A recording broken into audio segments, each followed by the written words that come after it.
Bueno, Cándido Pérez, president de la Societat de Cazadors de Sant Fruitós del Valles. Un minut de glòria per explicar el que feu d'aquí a no res una setmaneta, el 25 de juny.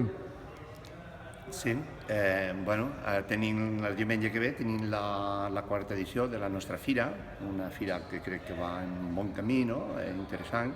Tenim cosetes noves, cosetes perquè tothom pugui passar un bon matí aquí amb nosaltres i animar a tothom que vingui i que conegui la nostra fira i la nostra terra, que és molt bonic.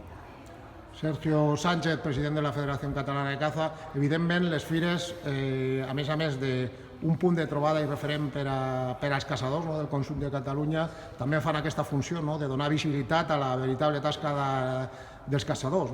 Està clar, i aquesta fira de Sant Fruitós del Bages, fins i tot avui, que estem una setmana abans de la fira, explicant-li no solament als caçadors, sinó també a la població de Sant Fruitós del Bages el que farem la setmana que ve, doncs dona una mica de visibilitat a la nostra afició i una mica de normalitat a el que és la cacera, que també és una part de la nostra societat i que hem de poder expressar amb total tranquil·litat.